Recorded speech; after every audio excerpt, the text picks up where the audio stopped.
Ny filazantsara nosoratan'i Matio.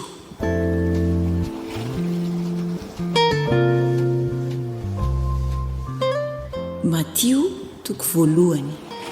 Ny filazana ny razan'i Jesosy Kristy.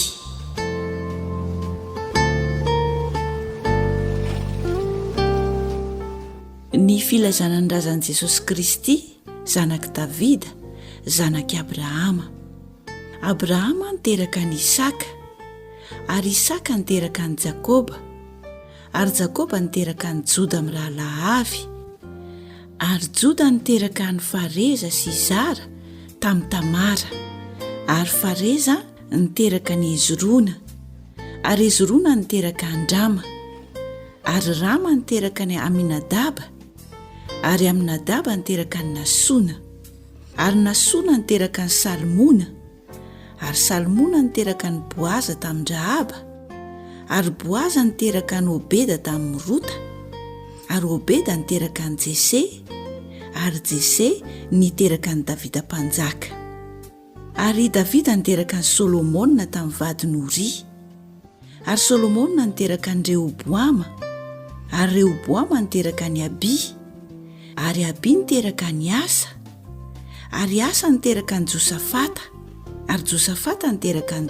Rama, ary Rama niteraka ny Ozy, ary Ozy niteraka ny Jotama, ary Jotama niteraka ny Ahaza, ary Ahaza niteraka ny Ezekia, ary Ezekia niteraka ny Manase, ary Manase niteraka ny Amona, ary Amona niteraka ny Josy, ary Josy niteraka ny Jekony mirahalahy tamin'ny findrany tamin'ny Babilôna.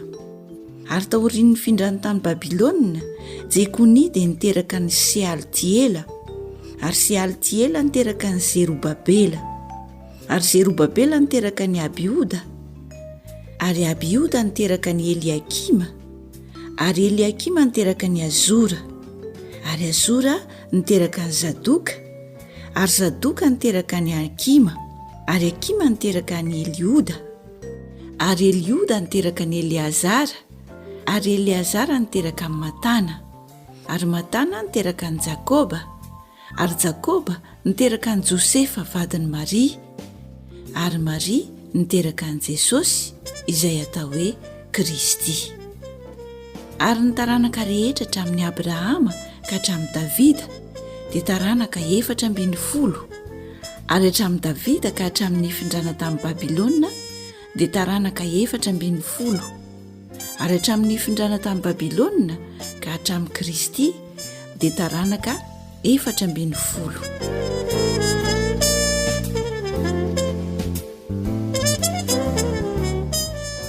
Ny nilazan'ny anjely tamin'i Josefa fa ny fanahy masina no nananan'i Maria anaka.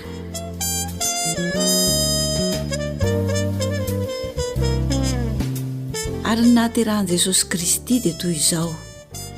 Rehefa nanaiky Maria renin'i Jesosy ho fofombadin'i Josefa, raha tsy mbola nivady izy, dia hita fa nitoejavy tamin'ny fanahy masina izy.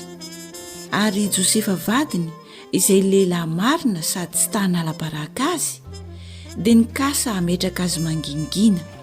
Fa raha mbola nisainy izany izy, indro nisy anjelin'ny tompony seho tamin'ny nofoka nanao hoe: "Ry Josefa zanak'i Davida, aza matahotra hampakatra ny Maria vadinao, fa ny zaza ao an-kibony dia avy amin'ny fanahy masina." Ka niteraka zazalahy izy, ary ny anarany ataonao hoe Jesosy, fa izy no hamonjy ny olony ho afaka amin'ny fahotany. Ary izany rehetra izany dia tonga mba hatanteraka izay nampilazain'ny tompony mpaminany hoe: "Indro ny Virjiny hitoejaza ka hiteraka zazalahy, ary ny anarany ataon'ny olona hoe Imanoela." Izany hoe raha adika amintsika Andriamanitra. Ary Josefa rehefa nahatsiaro tamin'ny torimasony dia nanao arak'izay nandidin'ny anjelin'ny tompo azy, ka nampakatra ny vadiny, ary tsy nahalala azy izy mandra-piterana zazalahy, ary ny anarany nataony hoe Jesosy.